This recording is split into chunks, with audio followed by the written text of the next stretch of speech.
time. It's time, ladies and gentlemen. Time to make a malt liquor video.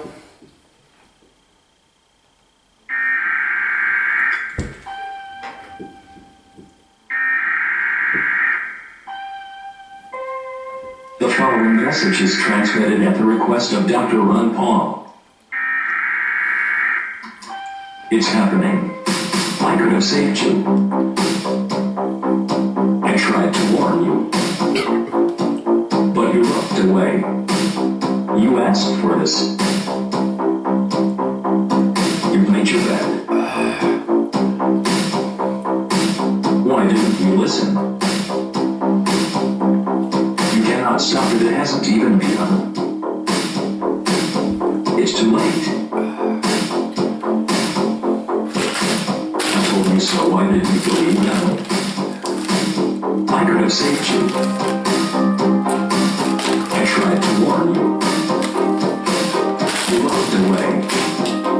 You asked for this. You've made your bed. Now lie in it. But don't call it a grave.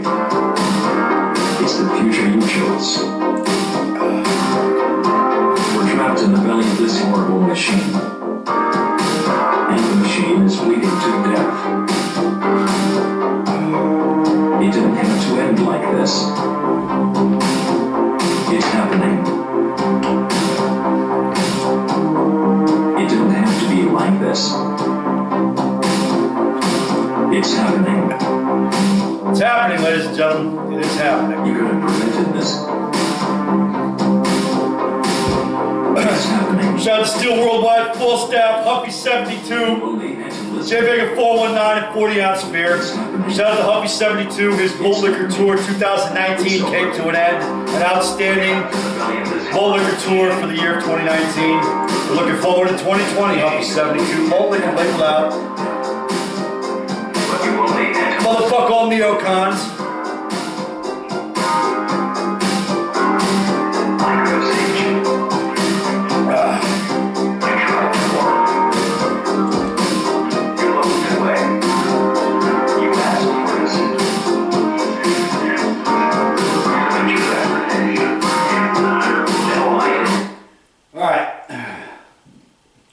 It's going to be a bit of a serious topic today. Definitely. I have some serious shit to cover, talk about. It's been an interesting week, politically speaking, I guess. Fucking stupid chair. Live TV, folks, it does happen.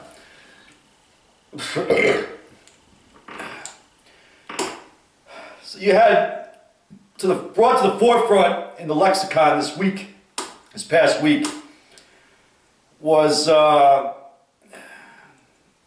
the America-Israel Public Affairs Committee, also known as AIPAC, which is a lobbying group that lobbies Congress, lobbies the Senate, and the American politicians to have favorable policies towards Israel. Now, there are a lot of different opinions on that all over the political spectrum. There are different people that have differing opinions on it. I'm going to discuss what my opinion is and what I think about it. And those of you that know me, you already know how I feel about this. So we'll get into that stuff a little bit later on in the Malt Liquor video on this masterpiece. This is probably going to be a long one. I have some talking to do. I have a few subjects to cover. I did not heavily research this, but this is just based off of stuff that I know that I've read. And I have more reading and more research to do. There will be a part 2 of this within the next couple of months after I read the book again. Malt Liquor. So it started out, this fucking low IQ Islamic mutant, Ilhan Omar, who's a congresswoman from Minnesota. She don't sound like a Minnesotan to me. Who married her own brother to come to the United States illegally, among other things. These are disgusting people, believe me. So she questioned on Congress, she questioned NeoConservative war criminal Elliot Abrams, and I'm going to play a small snippet of that clip. And he said that he was insulted, and he was ghastly insulted by the way that she questioned him or whatever. Now, she is a disgusting piece of shit. She is fucking vermin, and so is he. I mean, there really is nobody wins in this scenario. It's not really like that. Those two people exist. The American people lose because they have so much influence and power. That's a fact. So I'm going to play that fucking clip right now. Let's go that way. This is from C-SPAN, I think, yeah. Mr. Adams, in 1991, you pleaded guilty to 2 counts of withholding information from Congress regarding your involvement in the Iran-Contra affair, for which you were later pardoned by President George H.W. Bush. I fail to understand why members of this committee or the American people should find any testimony that you give today to be truthful. That broke-ass clock is right twisted. If I can respond to that. It wasn't a question. That was not a question. I reserve the right to my time. It is not right. That was not a question. You can attack On February 8th, who is not permitted to reply. that was not a question. Thank you for your participation. On February 8th, 1982, you testified before the Senate Foreign Relations Committee about U.S. policy in El Salvador.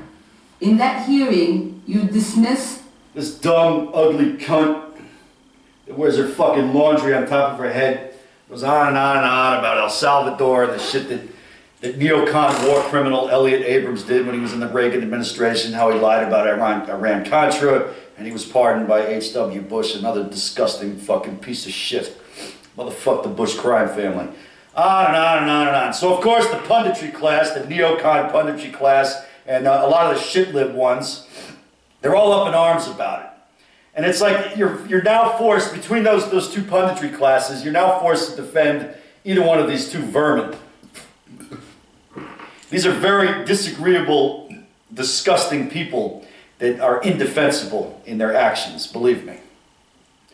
So, Congresswoman Omar tweeted out something about AIPAC, about the Benjamins or some such shit. So all the neocons were all fucking apoplectic about that one and whining about it and screeching and howling to the fucking moon about anti-Semitism, and a lot of the shit-libs were too. You know, so but the questions that have now been brought forward are, how much influence does AIPAC wield within the United States? I'd say quite a fucking bit. We've all known this for a long time. Those of us on the right, you know, have known this shit for a long fucking time. I supported Pat Buchanan, I supported Ron Paul, and I voted for President Trump. I did not vote for McCain, and I did not vote for Romney. I wrote in Ron Paul in both of those elections. You know, but based off of the ideas of Pat Buchanan and Ron Paul, that's where I love myself. That's just the way it is. And I read a book about 3 or 4 years ago now called The Israel Lobby, all right, by John Mearsheimer and Stephen M. Walt. Now, it's been a while since I've read it. I have to read it again. And once I read that again, part 2 to this masterpiece will commence. Malt liquor, label out. If you ain't drinking malt liquor on YouTube, then fucking kill your YouTube channel. Malt liquor.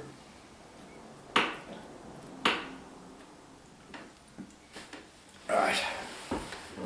So, of course, this neocon war criminal, Elliot Abrams, who was a member of the Bush crime family and was instrumental in lying our fucking country into the Bush crime family's meaningless Iraq war, a fucking $3 trillion clusterfuck. This is a war for Israel. This is not in America's interest to be in the Iraq war. Believe me. He feels offended because fucking this low IQ Islamic mutant fucking held his feet to the fire about something. They're both pieces of shit. They're both very dislikable and disagreeable fucking people. But that's just the way it is. So now he's all offended and he screeches and howls about how anti-Semitic everything is. You know, fuck you. It's tiresome. What the left does, when they don't like something, oh, that's racist, they screech and howl, that's racist. And what the neocons do is they say, oh, you're anti-Semitic. If you don't support our fucking Iraq war, then you're an anti-Semite, you're unpatriotic. Go fuck yourselves. Mr. No Skin in the Game, malt liquor.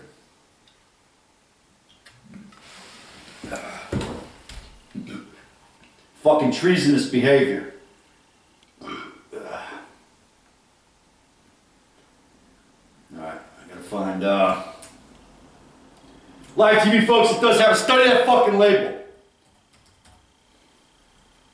Here's another good one.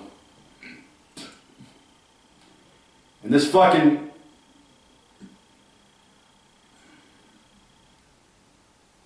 Alright, here we are.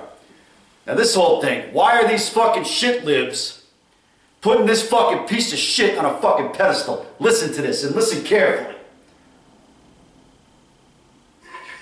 As Director Tenet has pointed out, Secretary Powell presented evidence last week that Baghdad has failed to disarm its weapons of mass destruction, willfully attempting to evade and deceive the international community. Our particular concern is that Saddam Hussein may supply terrorists with biological, chemical, or radiological material. That's Robert Mueller, who all these fucking shit libs now are putting this fucking piece of shit on a pedestal. He belongs under the fucking jail for knowingly lying about the weapons of mass destruction, which is what he did. He was testifying in front of Congress early in 2003, right before the Bush crime family's meaningless Iraq war based on lies. That's lie 1, 2, and 3 right there. So there you have it. Why are people putting that fucking piece of shit on a pedestal? It doesn't make a fucking lick of sense to me. And then people that questioned the Iraq war, Lew Rockwell, Joseph Sobran, Ron Paul, Pat Buchanan, they were fucking Robert Novak and a few other ones. Robert Novak he passed away about 10 years ago. They're called unpatriotic because they don't support the fucking Iraq war. I don't understand that. We're going to set the tone. Alright, here we go. Let's fucking chill the fuck out. Fucking live TV, folks, it does happen.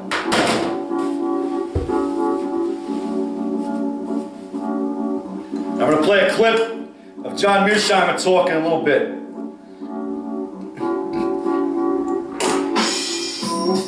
AIPAC is treason, in my opinion. If you're there should be no lobbying for a fucking foreign country in the United States of America. You're either a fucking American or you ain't.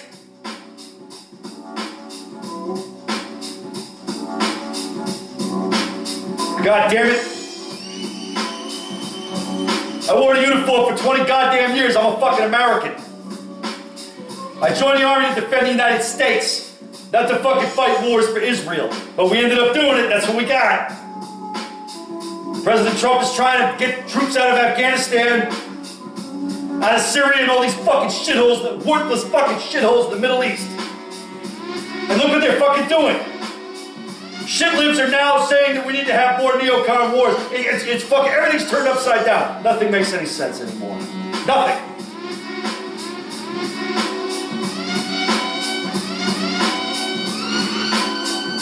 Speak out against foreign wars, they call you anti-Semitic or racist or whatever the fuck it is. That's the new normal now. Everything has fucking been turned upside down. Doesn't make any sense. Malt liquor label out. If you are lobbying for a foreign country, in my country, get the fuck out. Get out of here. That's fucking treasonous. George Washington, Thomas Jefferson, and John Adams are rolling over in their fucking graves. $21 trillion in debt, and these neocons want to go start more fucking neocon wars in the Middle East. Trillions of dollars. Can't even take care of the fucking veterans that come home from this shit. It's all fucked up, believe me.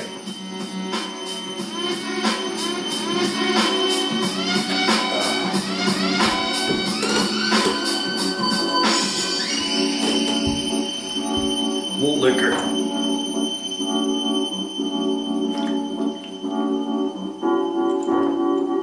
Alright. Back to this in a minute. We'll play a clip.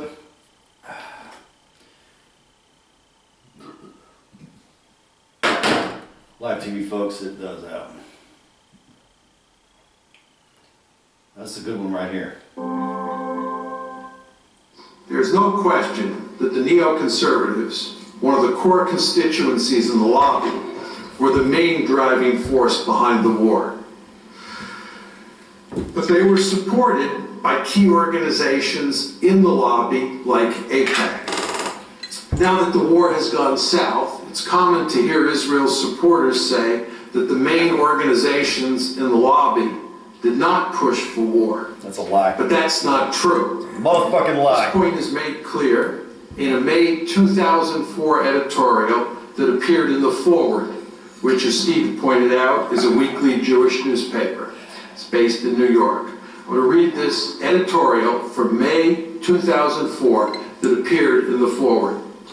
As President Bush attempted to sell the war in Iraq, America's most important Jewish organizations rallied as one to his defense. In statement after statement, community leaders stressed the need to rid the world of Saddam Hussein and his weapons of mass destruction. Concern for Israel's safety rightfully factored in to the deliberations of the main Jewish groups. One sometimes hears the argument today that AIPAC took no position on the Iraq war. It's a motherfucking lie. Certainly did not advocate it. That's a lie. But this is not true either. First of all, this claim fails the common sense test, as AIPAC usually supports what Israel wants, and Israel certainly wanted the United States to invade Iraq. Yep. Second, there is hard evidence that AIPAC lobbied for the war. For example, AIPAC's executive director, Howard Cord, told the New York Sun in January 2003 New York Sun is a disgusting neocon fucking rag. Over the past year was, quote, quietly lobbying Congress to approve the use of force in Iraq, end of quote. The neoconservatives, of course, were the main driving force behind the war. They initiated the idea of using force to topple Saddam in 2 letters written to President Clinton in early 1998. Over the next 5 years, and especially after 9/11, they pushed relentlessly for war against Iraq. No other group or institution in the United States was seriously committed to invading Iraq over that 5-year period. Indeed, there was significant opposition to invading Iraq even after 9/11 within the State Department, the intelligence community, and the uniformed military. That's right.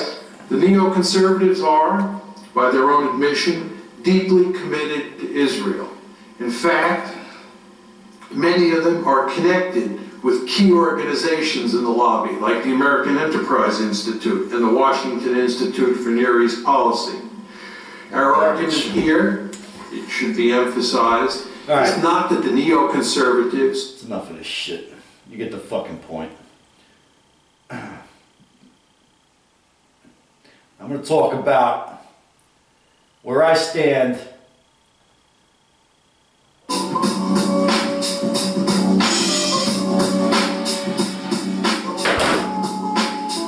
on Israel.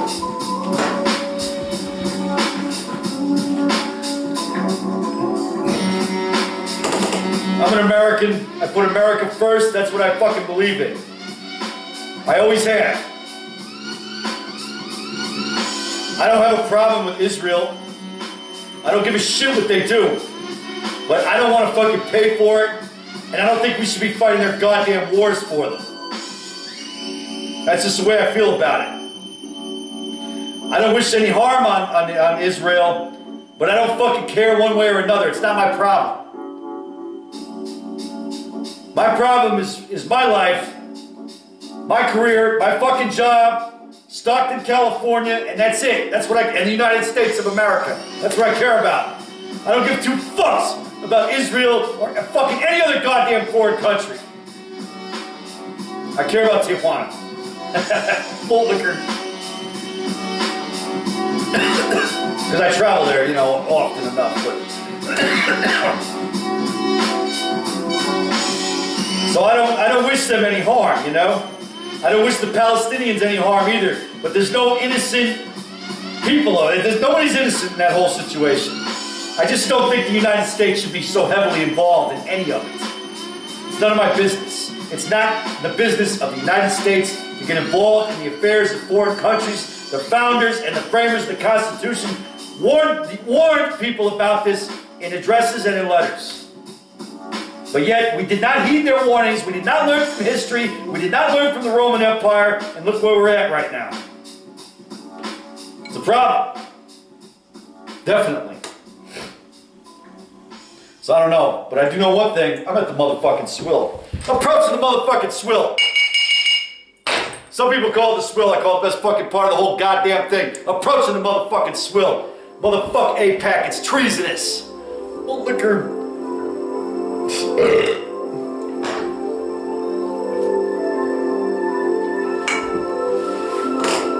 It's up to us to fucking question this shit and talk about it.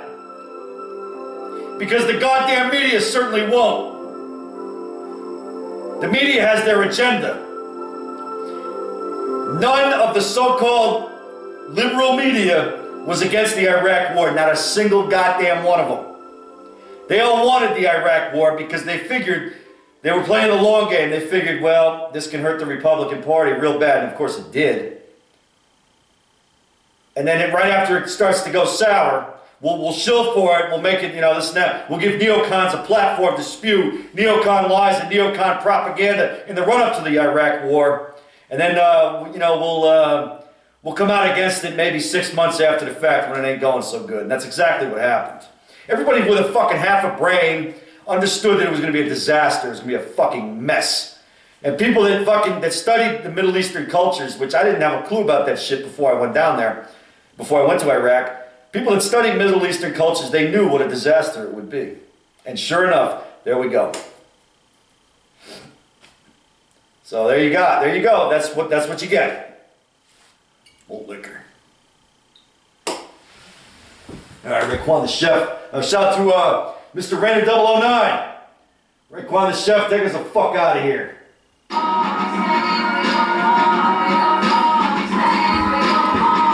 Old liquor. Shout out to Fuckles One.